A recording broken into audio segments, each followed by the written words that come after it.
Thank you, and welcome to Dutch Hollow. Sherry didn't mention that even though I'm the senior patriarch of the operation, I actually represent a third-generation Jersey breeder, so we've got 5 generations of the Chittenden family that have bred Jerseys for years. We branched out from my family's farm in 1976. I had 2 young boys who played farm in the sandbox from the time they were old enough to push toys around in the sand, and I knew where they wanted to be, and I happened to have 2 younger brothers that were on the home farm as well, and we just decided that if there was going to be room to grow our operation, that maybe we needed to find a spot of our own. So in 1976, we left my family farm, Fairweather Farm, with 55 cows. We purchased a farm of 165 acres, 90 of it tillable. We blew our budget all to pieces by the end of the first year because we were going to farm with 55 cows, and at the end of the first year we were milking 80 because we had an opportunity to buy some pretty good cattle, and we took advantage of that. So we have always been just a little more progressive than sometimes our budgets allowed.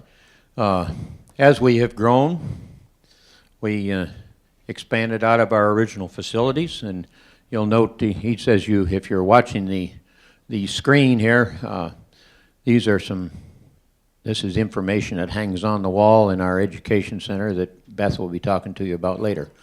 In 1995, we built a brand new facility with a 300 cow freestall barn and a new milking parlor, and now we've outgrown that and added another 200 cow barn and calf barns and dry cow barns, so you'll get a chance to tour those facilities as we go through.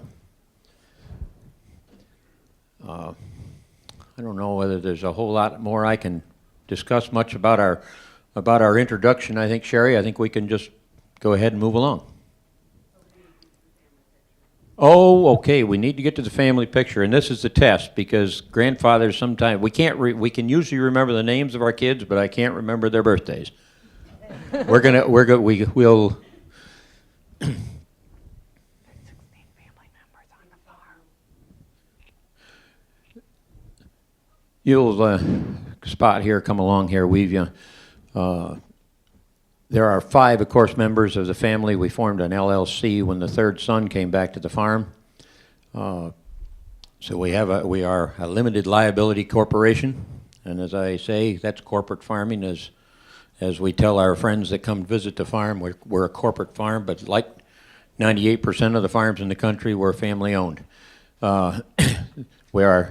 There's 9 full-time employees. One of the neat things about our operation that we take a lot of pride in is that we have an employee that's been with us 11 years now. His father has come to work for us, and now his 14-year-old sons work for us. So we have 3 generations even in our employees. This is the family picture taken before our Master Breeder Award a year ago, and I'll start on the left across the front row. Melanie on the left, better known as Mom or Grandma. Alan and his wife Donna. Grandson Zachary, and he would be Nathan and Jill's son. The old guy in the middle. And then we have Beth and Brian. And behind Brian is Jill and Nathan with their daughter Anna. And then I'll work back across the young lady. All right, we'll start with Cassie. Sherry's got the light on Cassie, so we're going to start with Cassie. And then we have Jonathan, who would be Nathan and Jill's son. And behind Jonathan is Emily, who would be Alan and Donna's oldest daughter, and she is a freshman at Cornell this year in animal science. The next young fellow is Maxwell. He's Brian's right-hand man. He's Alan's son, but he was born with a tractor in his hand, so that's where he spends most of his time, was behind a steering wheel. He does show a cow once in a while, but he'd do a whole lot better if we could motorize the cow. The next young lady is Lydia. That would be Alan and Donna's daughter. And then Megan, who is Brian and Beth's daughter, and she's a freshman at State University Cobleskill, also in animal science. So our 3 oldest grandchildren are now in college, all of them with directing their talents towards animal science. So we're excited about the 3rd generation coming back to the farm. Now, grand tour. I don't think I need that. You don't need that? I got one of these fancy things. You're equipped. Okay, Sherry came and visited us when we were having our open house this summer and took a lot of this picture and video. This is the dry cow barn, and it's a 3-row barn. There's 51 free stalls in there. It's not big enough anymore. We've outgrown it. Further off cows stay in the free stalls. When they get closer, they'll move on the far end of the barn here. You can see a bedded pack, bedded with sawdust and straw. We clean it as needed, usually every 5 to 7 days. I try to keep everything within 2 weeks from calving in there. They've got a separate ration. When we see cows that are close to calving, we try to stick them over and back. We've got individual stalls in back, so we try to have them calve in those individual stalls. Get colostrum into those calves as quickly as possible, usually within the first hour. We're running almost 24 hours a day, so somebody's always right there. The nice thing about that building is that it's right in the traffic area, so somebody's always walking by. We always see what's going on, so very few are born without us seeing them. Now we're into the calf barn. I think this is going way too fast here. Cassie? So our calf barn is all individual pens for all of our calves. We feed calves 3 times a day, and they will drink 1.5 quarts of milk at each feeding. We feed a high-performance milk replacer, the Jersey blend, so they grow pretty well. We had a picture up here earlier that was of our calf right after she'd been born. As soon as our calves hit the ground, we check to see whether they are horned or polled, because a lot of our animals you will find do have the polled factor. At that time, we will then shave the sides of their heads where they have the horns and use paste to dehorn them. It takes less than 6 hours for the paste to dry, and they're good to go. So we do that within the first 24 hours as well. And right now, we actually are trying out an automatic calf feeder and switching to a little bit from the individual stalls into trying out some group housing type things. So. It's partly because some of our calf feeders went off to college, so we're trying to save labor. Yeah, I don't have a job anymore. Okay, we're running back to this, recycling back through again. The dry cow barn here, mattresses, we bed with mattresses. We have mattresses in the stalls, bed with sawdust about twice a week, or as needed, or as our time permits. Like I said, again, the barn's not big enough anymore, so there's surplus dry cows that get kicked out here, there, and everywhere, but we try to keep the close-up ones right here close. Clean the barn once a day, every day, and there's rubber mat up by the feed bunk, and the back alley does not have rubber mat. Like I say, we're around there basically 24 hours a day, so there aren't very many calves get born without us seeing it. And then this is the outside of the calf barn. There's the Jersey blend milk replacer that Cassie mentioned. We like the higher fat for the Jerseys, especially in the wintertime. They seem to do much better than we also use calf coats when it's cold, calf blankets for all the calves. There's a picture of, you can see the paste on the horn bud there. You can put it on. We actually just started doing that this spring. It's working really well. You can put it on as quickly as you can get it there. It's best when the calves are young like that, because they're not very mobile. They're not moving around. They're very stationary. It doesn't bother them at all. You can wipe it back off half a day later, and it's done its job. It's working really well for us. We're ready. So this is our currently our newest barn that we moved into in January of 2012. It is a calf transition barn, so we wean at 2 months old, and as soon as we have space, we move them into this bedded pack facility. We have 8 calves per pen. We feed them, we start out with a grain and then gradually add hay and TMR, so this is the older end of the barn. They'll stay in this barn until they're about 5 or 6 months old, depending on how many calves we have born in that time frame that we need to keep moving through. So this is the older end of the barn, and you look down through, and they gradually get younger as we get to the other end. This is this is the newer of the, actually this is the newer of the 2 cow barns.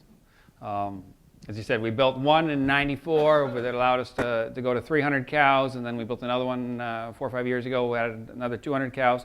So we're at 650 milk cows altogether now.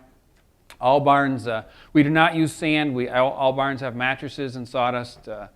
The manure guy doesn't like all the sand in the gutters, and we just haven't been set up to handle it.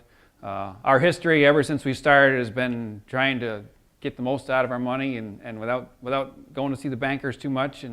So we kind of build a barn every few years to handle our growth and sell the surplus in between. Keep the fans running, does a good job of moving the air through the barns. We milk 3 times a day, clean the alleys. The new barn does not have alley scrapers, so we scrape that with a tire scraper 3 times a day when the cows are out. The other barn does have hydraulic alley scrapers in it that they run through probably 9 times a day. They take about 2 to 2.5 hours to cycle through. Evening picture here. We feed once a day, 1 TMR in the morning, feed once a day, and then just keep pushing it up all day long.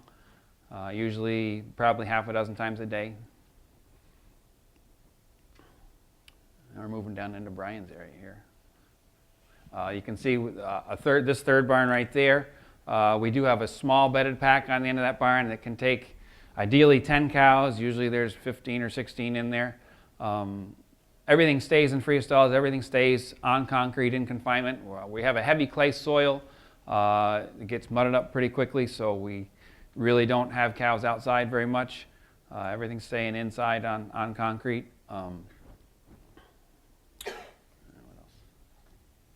Yeah, curtains on all the buildings. Okay, here's Brian's part of the deal. Okay, so, this is mainly the Dairy Expo, and you're going to talk about cows, but they kind of threw me a bone, so I guess we could talk about feed. So we farm approximately 2,000 acres, crop acres. The bulk of that is rented. We are in the process of purchasing some of the rented land. Corn silage is grown, 350 acres harvested for silage, 900 acres total of corn. The rest we harvest as high moisture corn. Grow about 200 acres of soybeans, 500 acres of alfalfa, which is primarily silage for the dairy, and then there's the balance of that. We have about 450 acres of grass hay. And when we started at 300 cows, I started accumulating land as producers went out, and we were selling hay. And since our cow numbers have grown, we've converted that into roughage and feed for our own animals. So our own soybeans we harvest, and we take them to a fella down the road about 20 miles. We roast them and bring them back, so we feed our own soybean, we feed our own high moisture corn, meeting most of our energy needs. So it allows us, for instance, the high pen, out of our grain purchased feed, there's 11 pounds of purchased feed going into a ration with a group of cows milking 80 pounds. You can see the tank. So we also feed whey. When we get into milk marketing a little later, the milk truck takes a load of milk to Manhattan, and his return trip, he brings our own whey back to us, which we refeed. That's going in at about 1.5 gallons per cow. The roasted soy is about 3 pounds of our own, somewhere between 2 and 3 pounds, and then the only other thing we purchase is a 37% protein mix. Tillage-wise, it's either minimum till or no till, but we do have heavy clay, and so incorporating manure is something that we do, and we can leave a mark if it's a wet fall. So, tillage is something that's necessary at times, but we prefer minimum till or no till. We do incorporate all our manure because of where we live and odor, and I've always had the attitude, if you can smell it, I'm losing money. So we're trying to recoup that nitrogen, and my goal is to make sure that topsoil stays exactly where I left it. I don't want it downstream.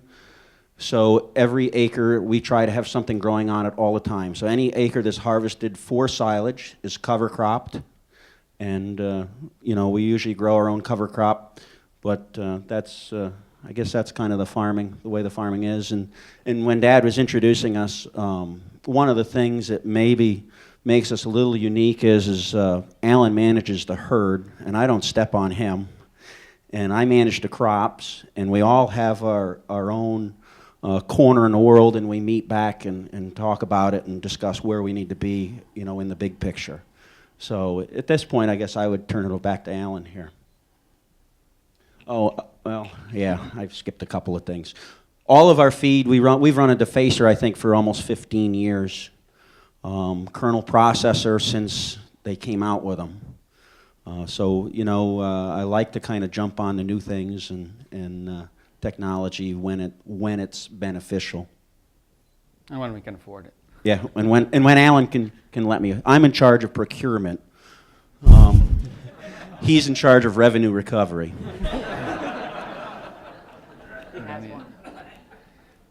Okay, so we currently milk in a double 15 herringbone parlor.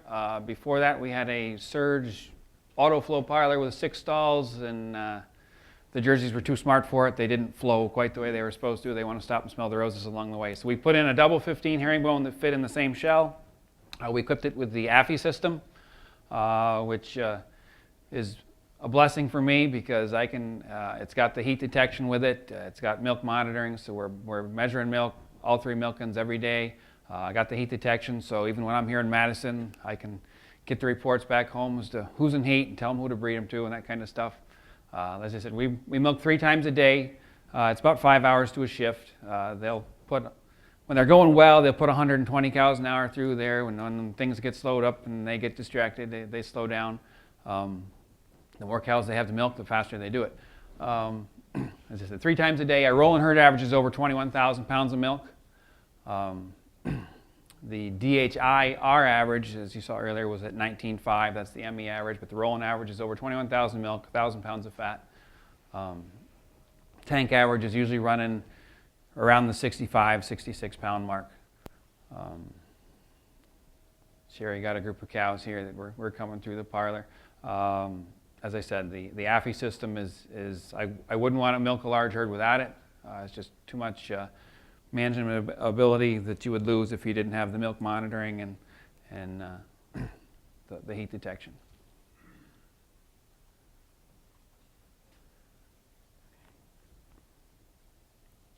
Cows are grouped. We've got, I think, 7 different groups. The maximum we could fit in any one group is about 105 cows because we can fit 30 cows in the parlor and then 75 in the holding area. So any groups larger than that create a problem. We got to get cows in before the cows can start going back. Our history ever since we started has been just keep adding on and adding on and adding on, and we make do with what we can get through and what the budget will afford.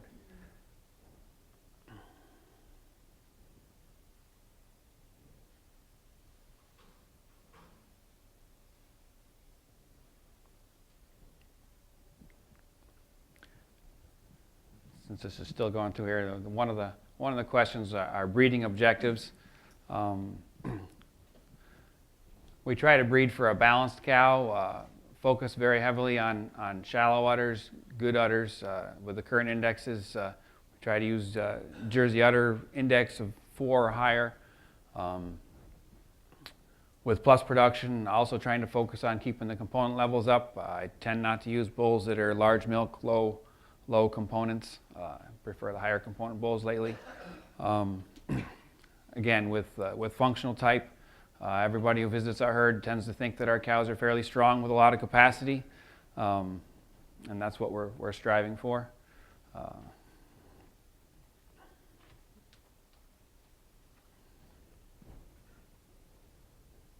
Move into genetics a little bit, as I just started to lead into that. The polled started with actually my grandfather back in the 50s. After a long day of dehorning a whole bunch of cattle that I think he'd purchased or something like that, he decided there had to be a better way, and he went and found some polled females in Tennessee, and that was at Fairweather Farm. And the polled factor is kind of filtered through over the years. We've always had polled females. Currently, probably only 10 to 15% of the herd is polled. It's been a challenge over the years. We haven't been willing to sacrifice genetics and type and overall production just to get the polled factor. But when we can, we've tried to keep enough of it into the breeding programs that we had some good polled females and put a lot of polled bulls into the different AI studs. That was a group of Imagination P daughters that you just saw right there. Cow that really had the most impact and polled in our herd is this Canfield Observer Mischief. This picture is about 1981. She was one of our first 20,000-pound cows back then, and started a great cow family for us. This cow here is Lester Mischief. She had sons, went to AI, bred a choice, bred a option, direct deposit. You can find Choice P in a lot of the polled pedigrees around the country. But she was a couple generations removed from the original cow. This would be a sister to Mischief by Sandy Joe. This is Sandy Joe Mistress. She was another great milk cow we had at the time, real powerful cow. Her daughter was one that we sold. This would be Dutch Hollow Barbara Milady, who went to Denkel jerseys. She had a son, Mygent P, who went into AI. And the current bull, some of you might know, Critic P, was actually out of a Mygent cow. So Critic P is one of the top polled sires of today and goes back to the Mischief cow family. This would be Dutch Hollow Beretta Masquerade, full sister to Beretta Choice. One of my favorite pictures of all time. Cow had a tremendous ability to give milk. She had 5 or 6 sons, went into AI, various studs, many of them at Taurus. This would be Daughter of Masquerade by Golden Boy, 93-point cow. Golden Mirage, she has a son by Valentino, currently at CMEX, Vintage P. And then she has a daughter. Should be coming right up here. This is her Gannon daughter, polled Gannon daughter, 4th generation excellent.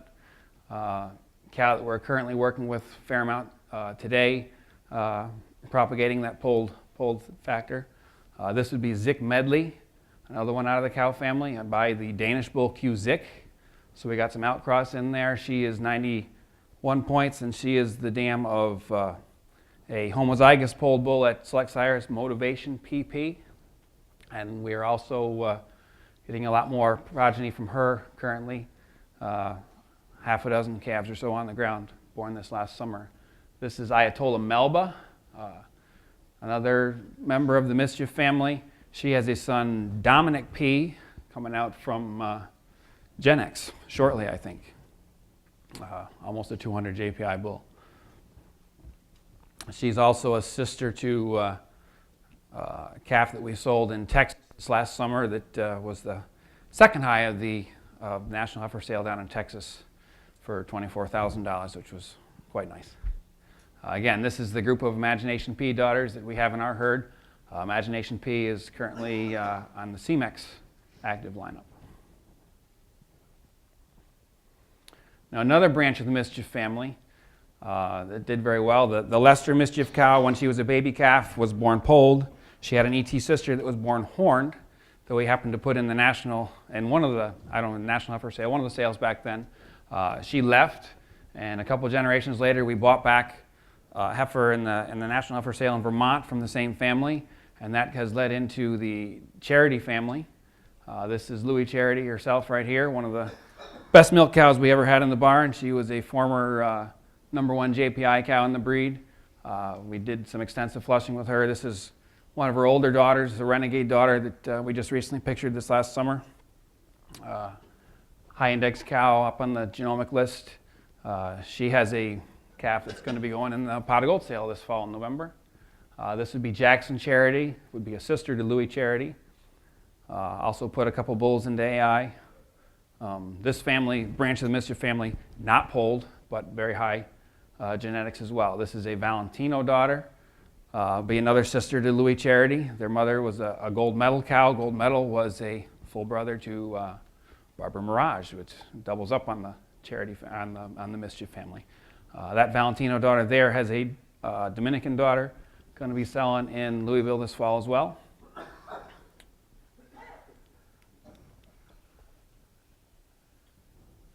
That's one of our cover girls, a cow we're quite proud of right now. Just recently scored excellent second calf in Valentino.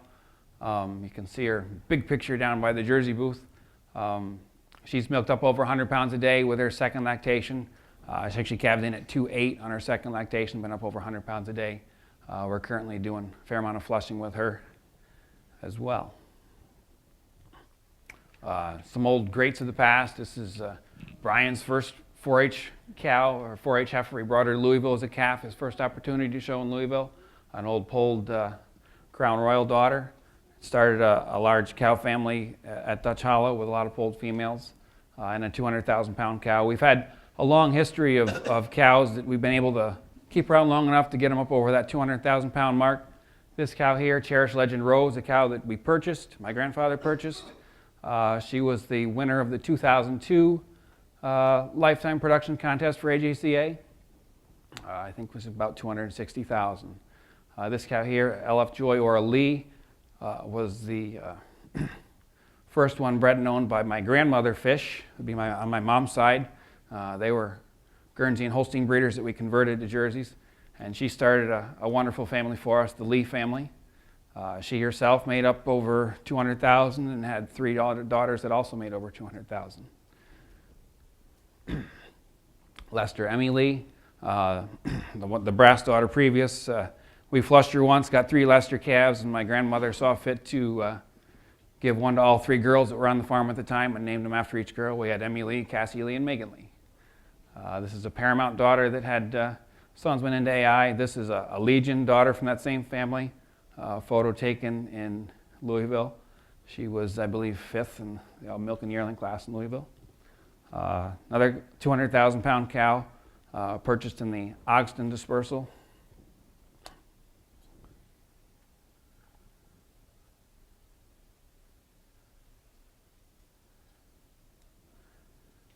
This is SC Millie, cow we purchased in the first Cedar Crest farm sale. A Centurion daughter, went on to score excellent 93 and was our first 30,000 pound cow. She made over 30,000 in 305 days. This is her daughter by Jace. Jace Melinda, excellent 92. She was one of the finalists in Select Sire's Great Cow Contest for Jace daughters a number of years ago. Many sons went into AI as well. This is her Abe daughter. This is a Javon daughter out of that Jace Melinda, a cow that we're currently working with now. She's excellent 92, made some good records. We're currently working with her. This is Classic Diva, another cow currently still in the herd and over 200,000 pounds of milk. Her Rebel daughter here, Rebel Diva, has sons, Dutch Hollow Lexicon, currently active at Gen X, along with her other son, Dutch Hollow Dynamo at Gen X. This is Cassie's cow. All right, so this is my foundation cow that my parents purchased for me. She also is a 200,000 pound cow, and she was excellent 91 as well. And she placed in the Lifetime contest 3 years in a row. This is her granddaughter, Belmont Goddess, who was a 91 point cow. I had fun showing her in Louisville. That's her claim to fame. She was also Alta's cover girl. This is a great-granddaughter of Gail, and she is a 91 point cow. This lactation, she had a high day of 142 pounds of milk. She is the highest producing cow we have ever had. She was also the Sunbow Trophy winner at the 2011 All-American Jersey Show. As a junior too, she was the top producing cow in the entire All-American Junior Show. Cassie's not proud. This is one of the cows that needs a motor. This is one of Maxwell's cow, a governor daughters, just recently raised at 93. Dutch Hollow Mick Olive is the dam of a popular polled Valentino son at Select Sires, Oliver P.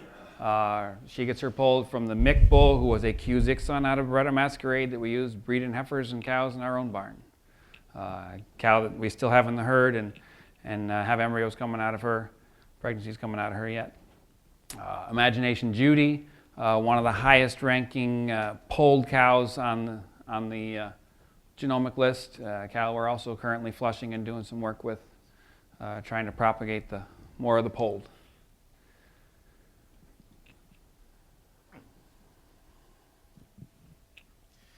This leads into some of our marketing thoughts.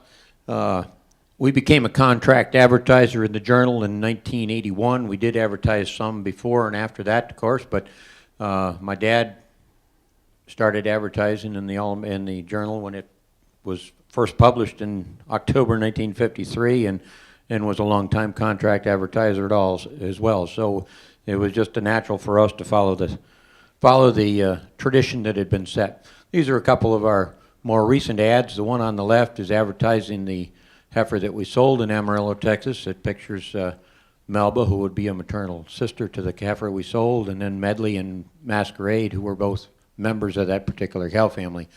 The ad in the middle features the junior exhibitors that we sponsor the Best Female Bred by Exhibitor Award at the All-American Junior Show, and each year we take pride in picturing each one of those class winners, so we recognize them.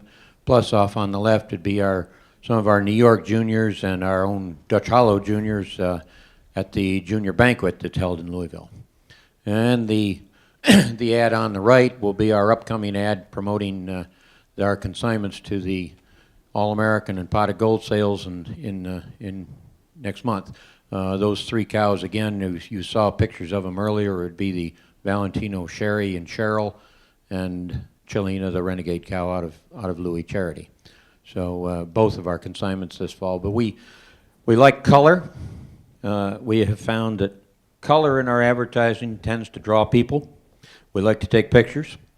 Pete, you can, if you write it down, people will read it. But if you put it in a picture, they'll stop and look at it a lot quicker. We find that color and pictures add a tremendous amount to our promotion, and when it's all over with, I think we're serious about our advertising and marketing, but a lot of it comes back to just name recognition. And I found this out 10 years ago, or it's been 15 years ago now, I guess, that I traveled to South Africa with a group of representing select sires, and people didn't know who Paul Chittenden was, but they knew who Dutch Hollow Farm was. And it made me come home and realize, it's about name recognition, keeping the name out there. People recognize it, and not necessarily that our cattle have to be any better than anybody else's, but it's marketing, and people are interested in what we have. And I think that's what advertising really is about, and we're very serious about it, and we feel strongly about supporting the Jersey Journal as well. We got this is the heifer we sold in Amarillo, Texas. As you see the picture up there, those of you who were not in Amarillo, here's an opportunity to attend the National Heifer Sale. Was totally a video sale.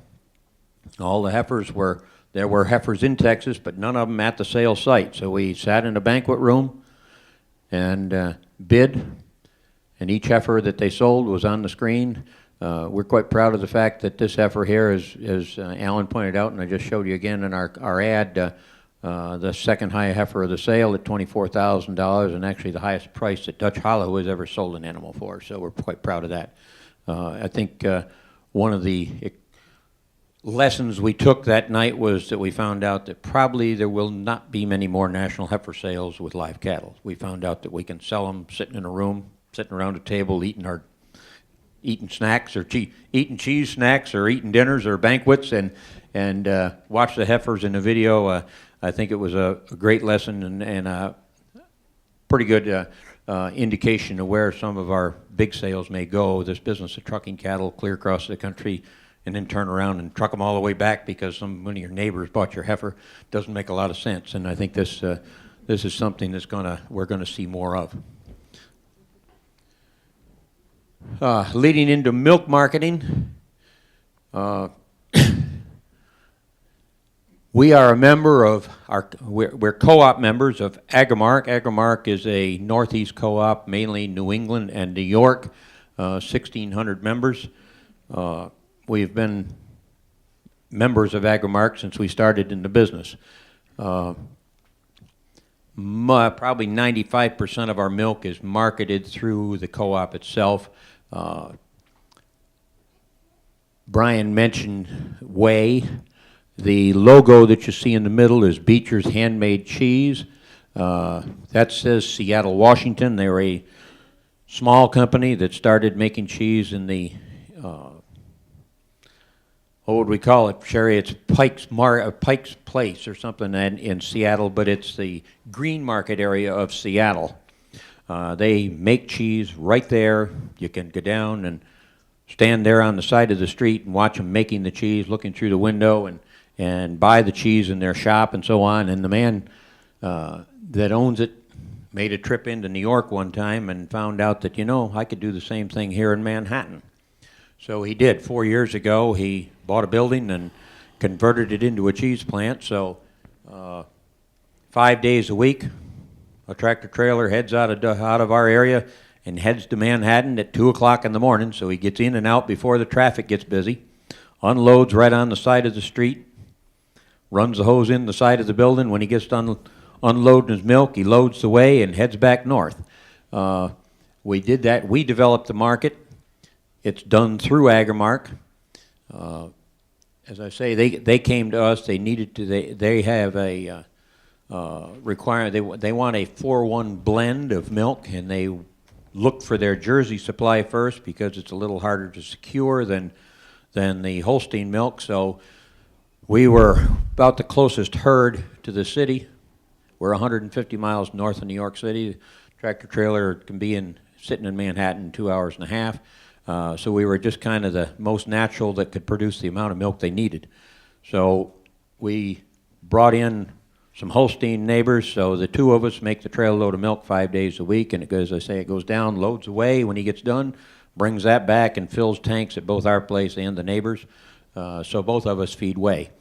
Neat thing about these folks, they make a 4-year-old aged cheddar called Flagship. Sherry requested that we bring a half a dozen packages with us. She sampled it in July and thought that was pretty good eating.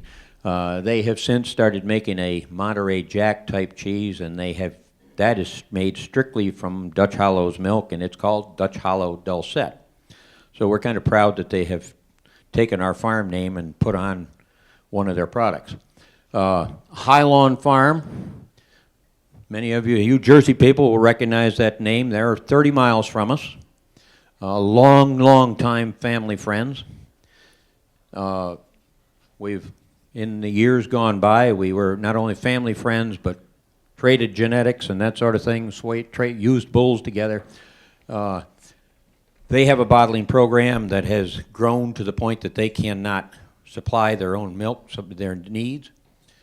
They buy a lot of our milk, and actually probably close to a third of our milk goes to High Lawn Farm, and again, through our Agrimark co-op. The next label down, you'll see Hudson Valley Fresh. That's a group of 9 farmers in the Hudson Valley, all within about 50 or 60 miles of us. We're the farthest one north from the city.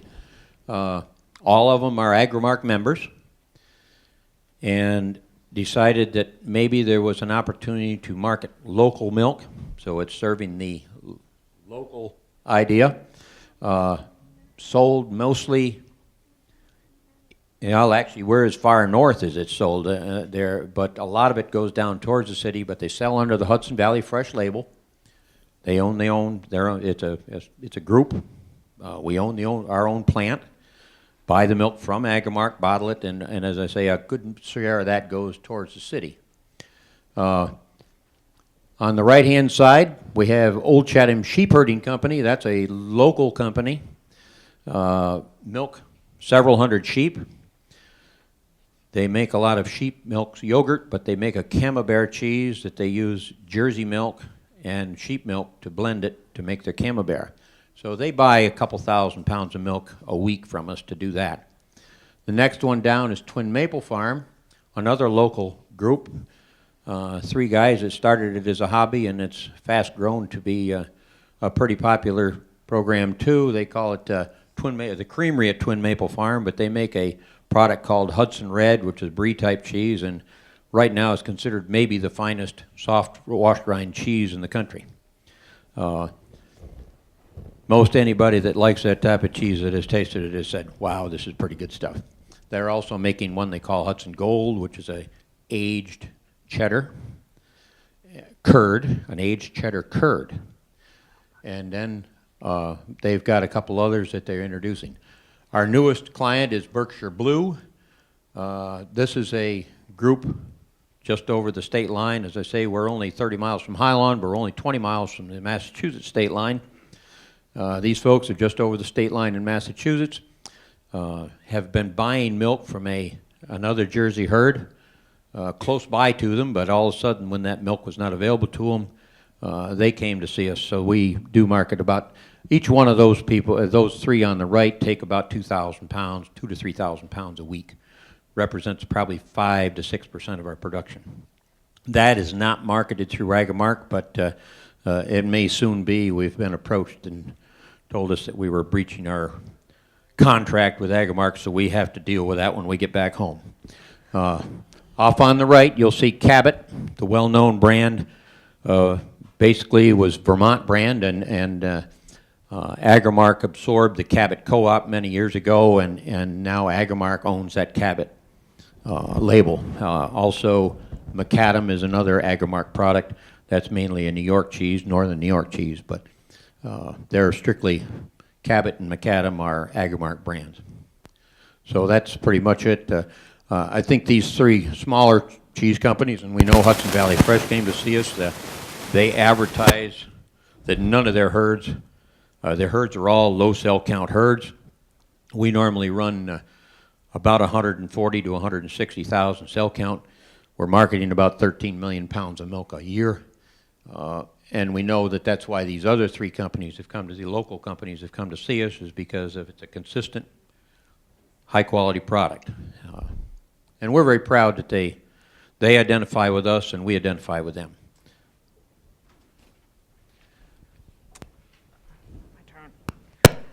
So as he said, we live in the Hudson Valley.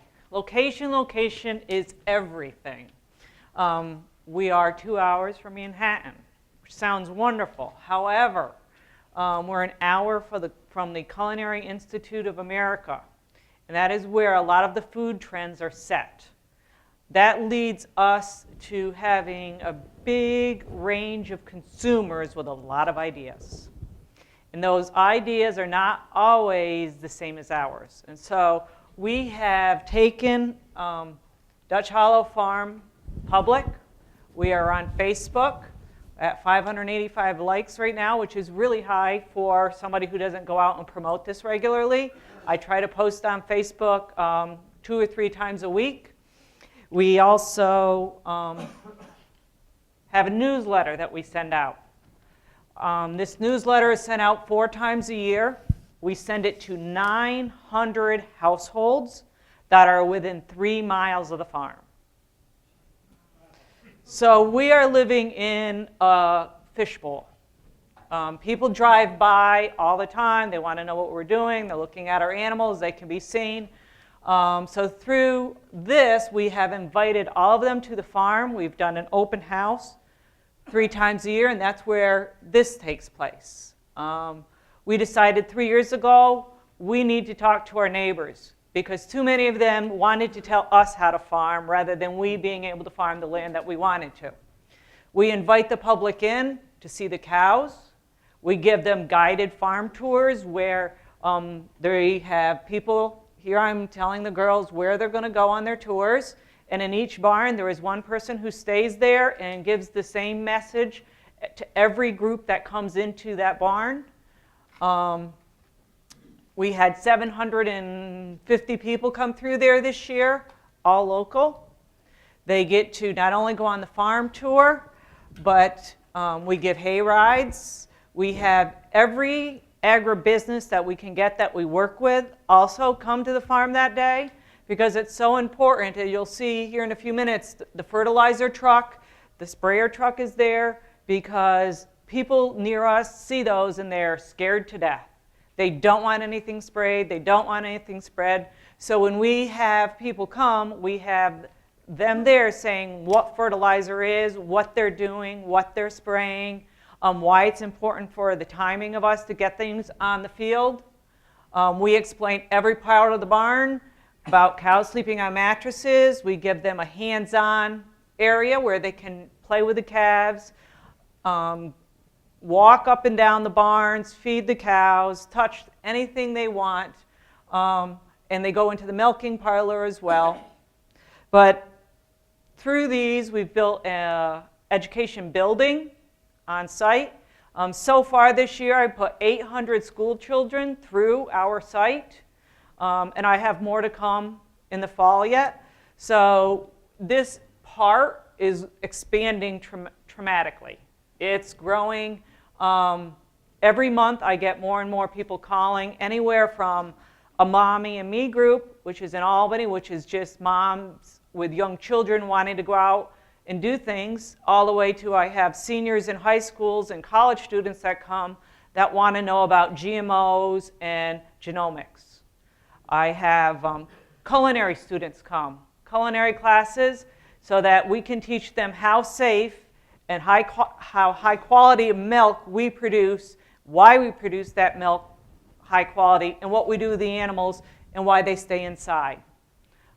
It's important for us to explain every aspect of what we do, because they have so many misconceptions out there that they are trying to take away our modern agriculture practices and technologies that we have learned over the years.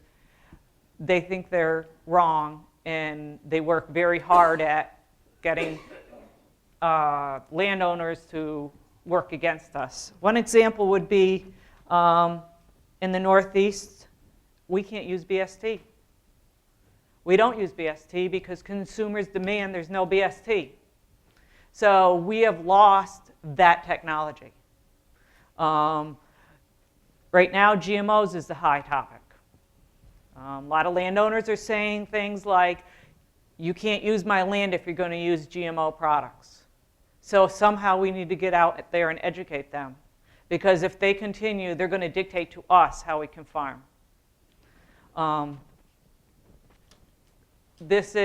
We have Cabot there, other people that we have, the milk co-op, and they explain to our consumers the safety things that we have to go through, the milk inspections that we go through.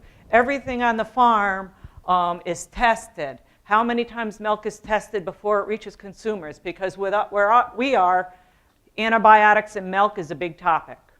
They believe organic milk is the only one that doesn't have antibiotics in. So we are trying to educate them that there are no antibiotics in our milk or anybody else's milk, and that it's humane to use antibiotics to give to the calves, to the cows when they are sick. Because just like human beings, everybody gets sick once in a while. And so those are the hot topics and the hot questions that I get on a daily basis.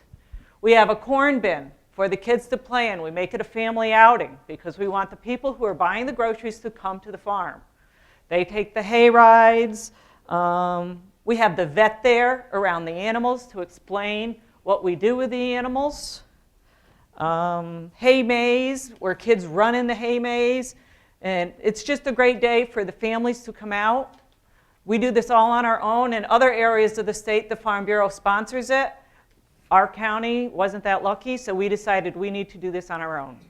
So just as Dutch Hollow Farm decided, this is important for us, just as important as our breeding and everything, growing crops on our farm, if we're going to remain in business. On that hayride, Paul sits on there and he explains to all the people on the hayride what we do with our crops, what is growing. Most people look at that alfalfa and think it's weeds. They have no idea that you have to till the soil to plant corn. So we are at the pure basics of what we do on this farm every day, teaching consumers. We have solar panels on our roof to heat the hot water, which a lot of people are then happy about. We're doing some green things. We have a map with all of our land that we use, and most of those people can pick out their houses on the map. They know where they live from looking at our map and say, oh yeah, you farm land right next door to us. So it's something they enjoy doing. They can then relate to us, and we have seen a big difference from people being angry if we pull mud out onto the road. Now they just wave to us. If they're following behind us or one of our trucks, they just wave now. They're more patient. We've had a really big change in attitude from the public. It's a family day. They come and eat some ice cream, enjoy the sunshine and the cows, and it's something that they all want to come back to every year. They ask us, when are you having it? So that's why our Facebook continues to grow and our tours that we have on the farm. It is our job to produce a high-quality product, to show them how we produce a high-quality product for all the dairy products that they can purchase. So go ahead, ask us anything. That's one of the signs that we have up around the farm that encourage people. Ask, because if not, they walk away with misconceptions. And one of the things I might add, you know, this was, as you can see, there's a little bit of passion here for everything we do. Beth is purely the education side of this with that farming background. When she kind of conceived this idea, we all, the rest of the family is like, all right, we'll do this. You know, we'll go along. And my brother's like, what did she get us into now? And the positive thing is in that picture, although you don't know all the family members from the picture, every family member, employees, family, all of the families took part. 4-H kids that are in the Borrowed Calf Project came out and worked. But everybody took part in this. But the big thing is, after that first one, when everybody was dreading as to what my wife got us into, at the end of the day, when the last person went out, you know, the attitude was, wow, this was an incredible experience. And, you know, there are so many comments from our neighbors we've driven by and we always wanted to know. And now they know, and it makes it easier for my trucks hauling manure, going up and down the road. Silage trucks. My truck drivers are walking. They want a little more money because they're supposed to wave at every person they meet, and they said that was going to cost me. But it was just, you know, when we went into this, we weren't sure this was, you know, she didn't have the whole family bought in on this. This was really a great idea. And now, you know, it's like next year when we do this, this is what we got to do. So, you know, sometimes you got to go with that uncomfortable thing and just kind of ride it out to see where it goes, and it really turned out to be something very positive. So I saw a hand up. Did you have to get any clearance from your local zoning board to do the agritourism thing? Repeat the question. Did we have to get any clearance from our local town for a town ordinance or town board to host this? So part of our community outreach is I'm on the town board.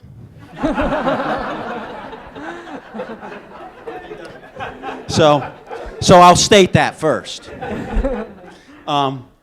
And in our town, the ordinance is, as far as zoning goes, pretty much, I know in the next town up, we have to have a mass gathering permit in the next town. But in our particular town, no.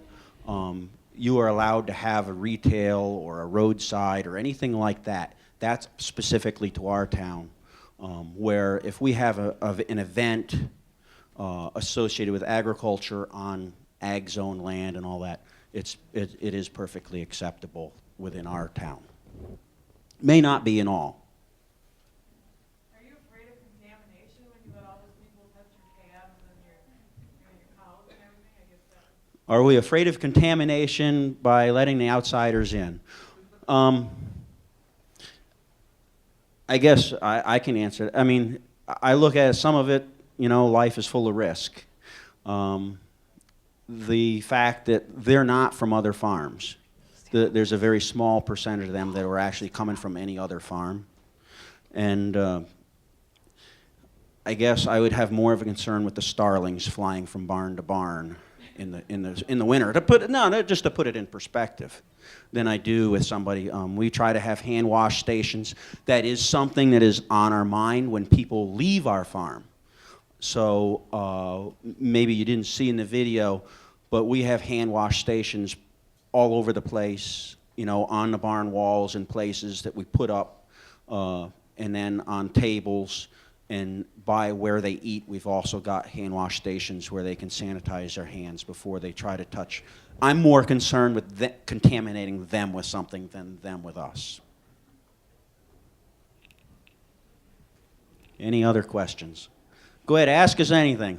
On the dehorning, with the paste, you do that at a real young age. Do you find that if you go later, it just doesn't work as well? Using the paste for dehorning, the question was whether we use it when they're young or if we use it when they get older. What we found there is that the calves, that first 24 hours are just very quiet. They don't they sleep. They don't do much. So when they get older, if you try to do it older and they're moving around, they're rubbing their head on the sides, and then things are if they move that paste and they get a little on their ear, you can see a spot on their ear when the time comes, or worrying about people feeding calves, maybe getting it on them or something like that. So that's why we do it early. If we slip and somebody doesn't get it on there early, then we'll wait and we'll just dehorn them differently later. I think one of the things, the neat thing about touring other farms when we were in Amarillo, we had been using the paste, but not as effectively as we are now. When we went to, what's the name of the calf ranch? It's Exum. Well, anyway, C.A. Russell's calf ranch. C.A. and Brett Barless both told me about how they were dehorning. They were using this paste, and Brett was talking about putting it on at 8 o'clock in the morning, and when they go back through at noon, they wiped it back off. So we did change the procedure just a little bit. When I got back, when we got back home from Texas, I told Nathan. Nathan is the son that's not here, but he's the one that oversees the younger cattle. I told him what those guys had said, and if I had suggested it, it wouldn't have worked. But the fact that I came back from Texas and told him that CA and Brett were doing it, that was good enough. So that's where we did change our procedure just a little bit. Us old guys, we don't know as much as the younger guys. Some of you know that, right? So yeah, that was where we really did change our procedure and taking it off. How long do you leave it on? Where are you leaving on? 4 to 6 6 hours? Yeah. Do you have any trouble finding the horn at that young age? Well, he's got the surgical blades on the little handheld rechargeable clippers, so you can feel it. Yeah, one thing about breeding polled cattle, and Alan mentioned his grandfather. My dad put in the first milking parlor. He was a little like Brian. He was pretty progressive. He liked to try all this new technology. He put his first milking parlor in 1952. And we were milking 150 cows in those days, which was quite a few cows for 1950, or the early 50s.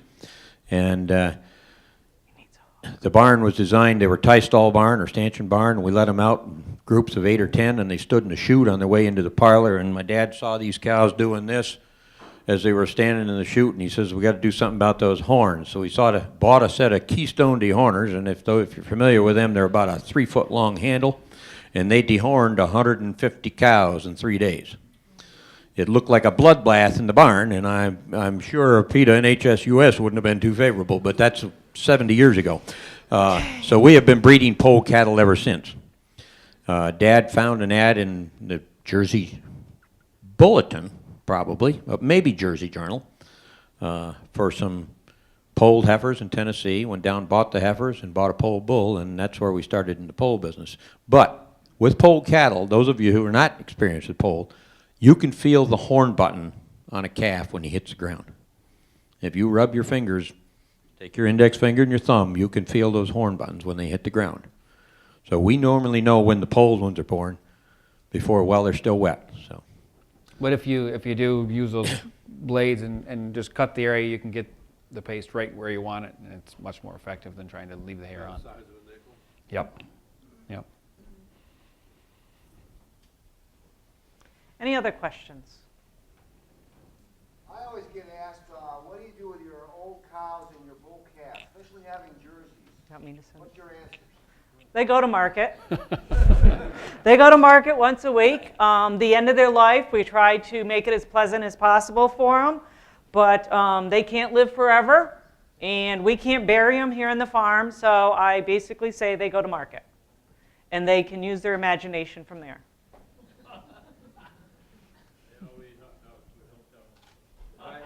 Do you have statistics on by using the weight, how much, and do you have a value of that weight when you're getting it from your customer, the cheese manufacturer? It is to no cost to us. And, oh, repeat the question was, what was the value of whey, and do we have any statistics about using the whey? It does not cost us anything to bring the whey back and get the whey. It's actually a savings for them that we take it away. But we figured we gain about 2 pounds to 3 pounds of milk by putting it into the diet.